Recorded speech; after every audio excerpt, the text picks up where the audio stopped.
Hello everyone, my name is always Asmal. Welcome to another episode of Tooways to Skin a Cat, a show where we talk career experiences, entrepreneurship, and investments. The main aim is to show that there's more than one way to be successful other than just climbing the corporate ladder. We are live on LinkedIn and YouTube, and the show will be available on podcast by tomorrow. For those listening on Apple Podcasts or on Spotify, please leave a rating for the podcast. Now, if you're joining us live, drop a one in the comments so that we know we're not talking to ourselves, and drop a two in the comments if you're watching the recording. My guest for this week is Raees Mohammed, an entrepreneur who's built businesses in the UAE and South Africa. He's an Executive MBA Candidate and also a lecturer, and I recently found out an author as well. And he's got so much experience for someone under 30. Raees, thanks so much for joining me today. Hi, Wes, how are you? And to all those listening, shukran and thank you. Appreciate you having me on. Yeah. So let's jump straight into it. Tell us your story. Where do you come from? And even outside of work, who is Raees Mohammed? Give us the backstory. Your backstory is interesting because at 29 years old, there's been a lot of things that's happened in my life. But grew up in Rylands, Athlone, Rylands, a suburb not too far from I would say Crawford side, Belgravia. If anybody doesn't know where Rylands is. I attended Abibia Primary School, and actually at the age of 11, which was grade 5, was my last grade, was one of the top students in the grade. I decided to leave school at a very young age to pursue studies, memorization of the Quran, and that was actually my last grade at school. I then completely focused on religious studies, got immersed in the religious practices, went abroad to go study overseas in Yemen, specialized in the Arabic language. And during that whole process, I was an entrepreneur as well, buying and selling phones. I had a construction company when I was 17 years old, did a couple of big jobs in town, tiling jobs. And it was hard being an entrepreneur when I was only 17 because still a couple of people owe me money because I was so young that people took advantage of me. And I realized, being an entrepreneur is good, but scaling at that young age, there's a lot of disrespect for you and so on, and maybe it wasn't the right industry for me as well. Moved on from there, did a stint at Citizen Surveys, worked in logistics, did some driving, and then I went to Yemen. That's where I think my life changed. Got to learn the Arabic language, got to speak the language, really excelled in the language. Came back, continued my entrepreneur journey. I then, because I saw that I spoke Arabic, I was good at the language. I saw an opportunity to offer translation services to corporates. Then I got sworn in as a sworn translator of the High Court of South Africa. That was then a business, a very successful business at the time. And then I also had an Uber business. I had 2 cars on Uber. It went to about 2 cars. And at the time, I then completed my BA degree at IPSA, the International Peace College of South Africa. I got into recognition of prior learning because of my history of Islamic education. And now I actually, because of my entrepreneurial background, always had the passion for business, always wanted to be an author as well. I then, funny enough, a guy by the name of John Foster Pedley got into my Uber car, and he happened to be the dean of Henley Business School, and we chatted for about 25 minutes. I dropped him at the airport, and I always remind him he was 5 minutes late, but I waited for him and cancelled the trip. And yeah, in that car, that trip, just that drive to the airport, he asked me a whole lot of questions similar to this interview. He actually started with, "Tell me your story." And I told him my story, told him my entrepreneurship journey, a couple of businesses I owned at the time. I was, I think, 25 years old. I told him I'm finishing off my Islamic Sharia degree. And he was like, "You're very diverse. You have a background in entrepreneurship. Why don't you come study at Hindley?" And he basically told me, apply for the Dean Scholarship. I applied for the Dean Scholarship. I got the Dean Scholarship. When I was done with the PG dip, I then applied for the MBA. I got the Dean Scholarship for the MBA as well. And yeah, the MBA has also transformed me and changed my life completely, because it just gave me a different perspective of business. It helped me grow my own businesses as well. And yeah, that's just a separate topic on its own, the MBA. And within that journey, I then met Tim Fish, who gave me an opportunity to work for multimedia and actually support him in setting up his business in the UAE and doing all the research, market research, strategy, all of that. And I recently left that business, joined the strategist as a business development lead. So I'm doing a stint there while I'm still an entrepreneur running my own business, doing some lecture at UWC as well. And I also authored a book, which was a big part of my journey as well, transforming into a different type of entrepreneur, meeting different people, networking as well. The book sold about 2,000 copies. I, I decided not to print more because I wanted to give people free access to the copy. So on my website, labakelandarabic.com, the book is free. You can download it, you can read it, you can share it. Yeah. So, I mean, you've told us all about these different experiences. Where have you found the time for so many experiences in life before reaching 30? Actually, time is interesting. When I lived in Yemen, our day started in the morning at about 4 a.m. every day. That was, or actually 3:30 a.m. They would wake us up. They'd wake you up. They put they would be like fans, not air cons, fans. They put it off, and you just heat, you sweat, and you're forced to wake up. You don't have a choice. And your program would be like from 3:30 in the morning. You do early prayers, and you do your sunrise prayer, which is called the Fajr prayer. After that, you have classes for like 2 hours. After 2 hours, you have breakfast. After that, you go back to class until about like maybe 9:30, 10 o'clock. You get about an hour break. That hour goes so quickly, and then it's again time to pray, do a prayer, which is the midday. You can call it midday prayer. And then, I mean, after that's another class until almost the Asr prayer, which is 4 o'clock or 3 o'clock there. And then you get about a 35 to 40-minute break. After that, you then pray again. You have your evening prayer, sunset prayer, and then you do your another subject. After that, it's more subjects until probably 11:30 at night, and that's when your day ends. And you do so much in one day that you realize when you come home, there's so much more to do in one day in South Africa. And you know that we tend to waste our time. And a lot of times when I do get job opportunities and stuff, I prefer not to sit in traffic as well, because that also helps you do other things in that time, so commuting, all of that. So it's always about, from a logistical point of view, strategically how to kind of work with your time and also be very flexible as well. So yeah, it's interesting, but sometimes I feel like I do too much in one day also. I can get too much as well. You mentioned that, I mean, well, basically, you've turned language into a business. I mean, so how did that idea come to you, and what made you take the leap? Because it's like, okay, I've learned a language, let's make it into a business. It doesn't seem, for me, it doesn't seem like an obvious jump. Yeah. So it's interesting because in COVID, actually, COVID was a real difficult time for me, because Uber Uber basically, you couldn't operate right. I was still studying, and then my translation business, there was nobody traveling, so people didn't need translation services. And in COVID, I then also published my book, and my book got released on different platforms and so on. But what I actually did was I bought the first 500 copies of my own book, and I took that, I gave that to corporate executives, people that I know have a large following, took a picture, posted it, and they then bought copies of my book as well and shared it as well. So I actually invested in my own book as well, but it helped me from a networking point of view.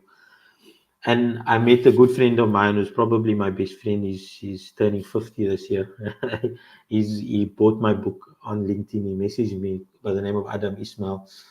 If you do need lawyer, a top lawyer, he's a top commercial lawyer as well. But he asked me, he invited me to his house. He asked me to come to his house to chat to him, to have a conversation, because he read my book. I then led him in prayer. And a couple of weeks later, he was like, I want to ask you a favor. I was like, okay, you want me to help you move a cupboard or whatever? And he was like, no, actually, I want you to teach me to recite Quran the way you read Quran, right? And I said, okay, fine. And I went to him, we sat, and he told me he wants to pay me for the service. And I told him, look, it's not something that I charge for. But he insisted. He was like, it's your time, it's your effort. You took so many years to get to where you are. You put in a lot of time in this. And he started paying me 500 rand an hour, which was a lot of money for like that service, I felt. And from there, I realized that, it's actually an opportunity to start a business, because I'm currently in a space where Uber is not operating. My translation services are not up and running. I'm still studying, and I don't want to take a full-time job because studying is priority. I need to finish it. And through him alone, I got a few recommendation of students. I did a couple of posts on LinkedIn through my book and through meeting people. Within the space of, I would say, 6 months, I had so many students actually that I didn't need to actually go look for a job or start another business. The business itself was making enough money for me to then even sustain myself. And it was interesting. And I'm sitting now in a space where, do I actually scale the business or do I not scale it? And I met a friend of mine last 2 weeks ago on Friday. He asked me to support him in scaling his education business, which is a high school. He's sitting with about 400 students. And while I was sitting there, I was thinking, but why am I not focusing on my own Arabic business and scaling it to 400, 500,000 students? Because my book has reached about 30,000 people globally. So the network is there, and it's a business that actually took me out of the dark. So I must actually do justice to it and actually scale it. And you saw my posts recently on LinkedIn. I'm gonna start scaling that business as well. Just to talk on your experience, you've obviously done, but you've done a lot of business in South Africa. You've done some business in the UAE. Tell us, what are the pros and cons of each, and which do you prefer? South Africa, definitely.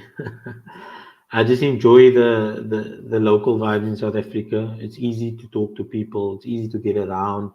It's easy to start a business in South Africa because it's home. People will support you. People will do a couple of posts on WhatsApp, on LinkedIn. They'll support you to start the business. But going into a new region on its own, it's very tricky. I learned a lot, and especially a place like Dubai. It's From a cultural point of view, I was fortunate. I could speak the language. I'm Muslim, so it's easy to kind of blend in. But going there, depending on the nature of business, I would say it's very important. If you're operating in a services industry, maybe try and connect with people while you're in South Africa, or do something similar to what you did. Go on a business trip there, meet potential people, see what the opportunities are there. But actually taking investment, setting up an office immediately, registering a business immediately might not be the right option, depending on the business. And also, if you do have a size amount of investment and you do want to set up a business there, maybe another option is actually acquiring shares in a business that's similar to your business, whatever industry you're operating in, because then you buy relationships, you already buy clients, you buy all of that, and you get involved with the IP of the company.